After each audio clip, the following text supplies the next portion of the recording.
All I really remember is just the smoke. And I look up and I see helicopters flying towards the smoke, and it was crazy. It was, that's all I remember, really, just the smoke.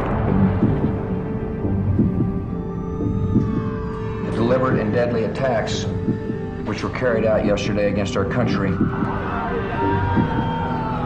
more than acts of terror. They were acts of war.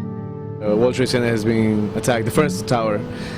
By the time I made it inside my office to watch the news, the second tower got hit. The first thing I told my chief was, when do I leave? I need to go to New York. I want to see my family, make sure they're good. I was actually in 8th grade. Actually, some friends who had family members that were living in downtown New York at the time. So as that day went on, they were getting more and more nervous and trying to figure out if they were okay. But just a tragic day. I was watching the news. I remember thinking it was a movie. Called my aunt. She wouldn't answer her phone, so I didn't get a call from her for like 4 or 5 hours later. Because she asked me to call her because I was getting ready to graduate from SWIC school. You know why she was running late that morning, or what caused her to be late? God. That's about the only thing I could think of is God. Turn on the news and just see those bodies falling, and it's kind of very unnerving because you're in high school and you've never seen anything like that, so it was very sad. Yes, everything shut down for the entire day. In fact, I don't think a single teacher taught. All we did all day was watch the news. You guys see any news coverage on Flight 93, and how close was that to your school? It's not that close to my school at all, but yes, we saw coverage, and it kind of hit home a lot more when that occurred, of course, because it was so close, because it was close by, as in Pennsylvania. I had always thought about joining the military, but the instant I saw that, I knew for sure I was joining. I had an aunt who her husband died in one of the towers. Apparently that was kind of hard on part of the family. One of the main reasons why I joined the Navy, because of that. And I feel like I was angry, I was upset, and right there when I graduated, that's when I joined the Navy. I just love this country, and I love being an American.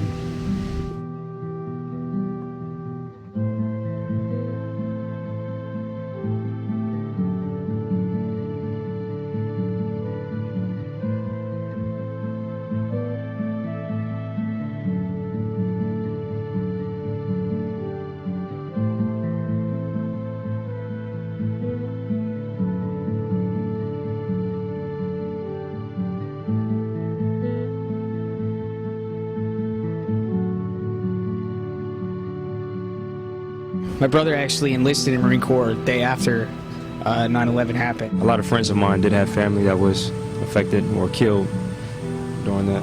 After that, it really did kind of motivate me to join the military. I was on duty, and they grabbed me and said, "Here, go up top, and I want you to go on the O-10 and look for aircraft." And I was up there wondering what was going on. Then they hit the Pentagon, and it was just getting closer and closer to Virginia. And I thought I was gonna, get near Virginia. And I was up there on O-10 looking for aircraft, telling them I see things, and having no idea the impact that it really had until the stories that came out in the news and things like that. Then it really started to hit what exactly happened. And life did change big time. The security got way tougher. They sent us to school to shoot guns all of a sudden.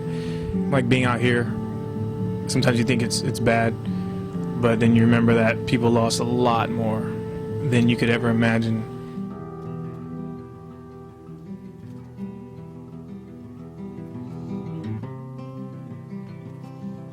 September 11th, 2001 was a Tuesday. On Monday, my wife was to attend a 3-day seminar at the World Trade Center. On Monday, she attended, and it was up at the Windows of the World, which was on top, which, by the way, everybody at that meeting was killed. She tells me she doesn't feel safe and she's not going to go up. The fact is, that turns out to be a big moment, because had I not known that she wasn't going to go there, when I show up there, if I would have thought that she was up there, I just would have went directly into that building trying to thinking I'm going to just walk up there, kick open the door, throw her over my shoulder, and bring her down the stairs. So, hard decision not to go there, basically saved both our lives. My wife and I dropped my kids off of school that day. I don't remember what time classes started, but I know that we just dropped them off at 33rd and 3rd, and we were at 32nd and 2nd Avenue at Starbucks getting coffee when I first heard a plane flew into the World Trade Center. I remember thinking that it was probably just a mistake or navigation or lost in the clouds, but that was without realizing it was an extremely clear day. It really didn't sit with me that at this point there was a terrorist attack at all. I heard a huge explosion, which would have been the second tower getting hit, the South Tower, and then I responded down to the World Trade Center. One thing I see is that there's loads of paper on the floor all over, and one of my biggest memories, strangest memories, is I just saw loads and loads of shoes. Just the ground was covered in shoes. And I remember thinking, what the hell is this? Was one of the planes full of shoes or something? Or was there a shoe factory up at the World Trade Center? But it turned out to be, I learned later on that was people evacuating, especially the women, were just running out of their shoes. As I'm walking the south side of the World Trade Center site, I see a big engine. So I tried to get the serial number off the engine. But I had to do it in between debris falling off the building. You had so much time because it was so high up that I had a guy spotting for me. And he would tell me when he saw something coming down, and I would just walk back to the cover of a building. The debris would fall, and I'd go back out and try to get the serial number. I saw quite a few people jumping from the building. Some were, you could see that they were just comfortable jumping, knowing that they were going to die. Others were still trying to fly when they jumped. It made me wonder whether they actually knew that they jumped, maybe that they were walking through smoke, and then they just they walked out of the building and not realized it. And then others looked like they were falling, looked like they were dead already to me. And the reason why I say that there was just absolutely no movement in them, and that they were coming out sideways or something like that. I don't know if they were getting pushed out, people trying to get closer to the air or whatever. I believe I saw all that. But the impact bodies made when they hit the roof of the buildings or the ground outside was a pretty dramatic sound. If you can imagine when you were a kid, when you used to fill up balloons or plastic bottles and throw them out windows, listen to them pop, that's exactly what the sound was. I'm on the landline, and the phone is on a civilian's desk. I'm just using some civilian's desk. And the phone starts shaking. It starts moving across the table. It was Tower 2, which was the second building to get hit, and the vibration and I guess shock that it caused the ground was actually causing the phone to vibrate at the door I was at. So at this point, I really don't know what's going on. I have no idea that the building came down. But now the building I'm in, which is 2 World Financial Center, starts filling up with what I think is smoke. Of course, people are starting to panic. I'm in there with another sergeant, Mike Kozowski from the NYPD, another detective sergeant, and we end up hooking up with a few civilians. The place is filling up with smoke, and we're trying to move back. We're trying to use other exits, and the exits are locked, and we can't get out of them. We're in there, in reality, less than 20 minutes, but I got to tell you, it felt like much longer than that. We had to round up some people. Electricity went down. You know, all the things I learned from the Marine Corps back in from 1980 going on, all kicked in. You know, I took account. I appointed people to be the front of the line, the back of the line, until we can crawl through the building and find our way out. I didn't know where I came out of, because I really don't know what's happened at this point. And I actually exited the building in the same door that I entered the building at. It's just that now the South Tower was gone. And I just didn't understand it. And I remember turning to some firemen and saying, like, you know, where's the building? Even when those people were jumping, I remember thinking, wow, if they just had the courage to hang out, they'll be saved. Because I've never been to a fire where the New York City Fire Department didn't put out the goddamn fire. And that's when it really, really hit me of what the situation was.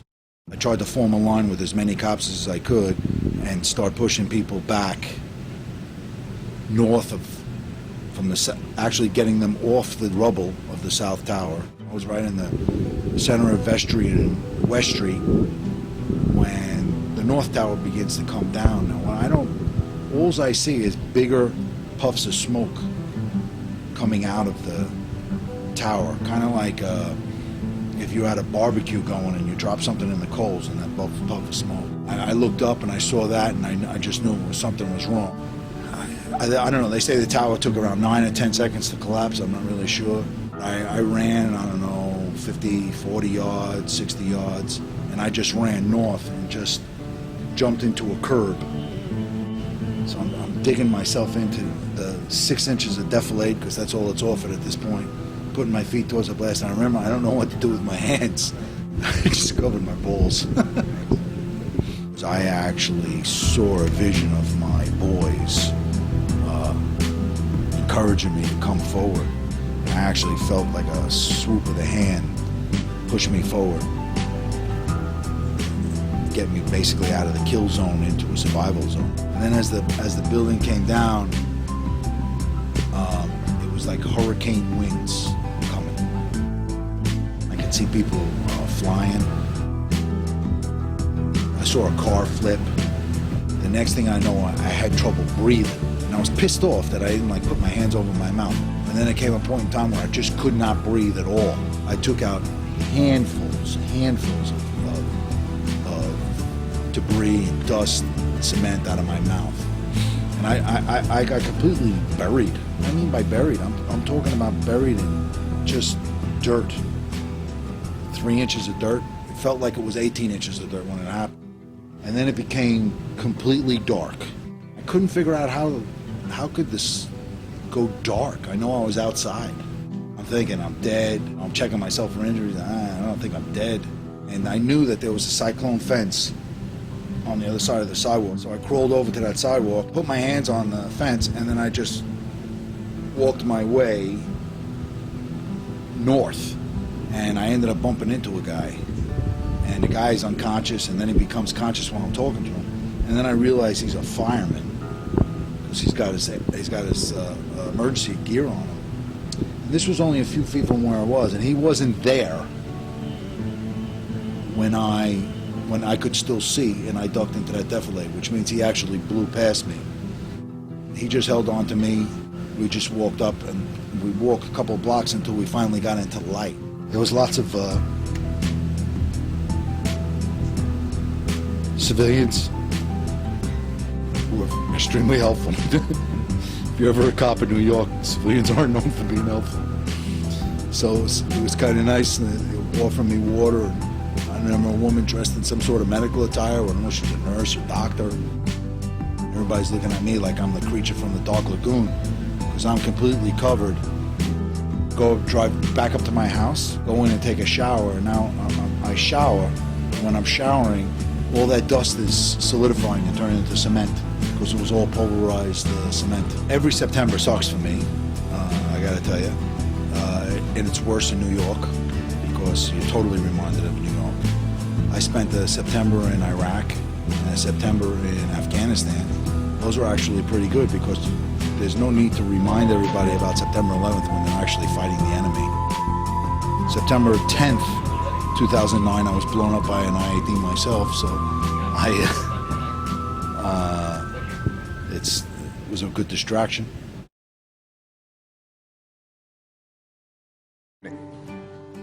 Tonight, I can report to the American people and to the world that the United States has conducted an operation that killed Osama bin Laden, the leader of Al-Qaeda.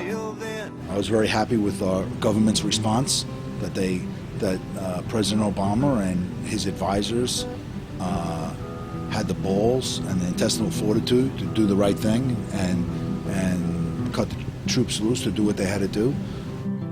A little disappointed in the reaction of the American people. Some of them thinking that, okay, the war should be over, we should pull back all our troops, that we didn't know there's no longer need to fight.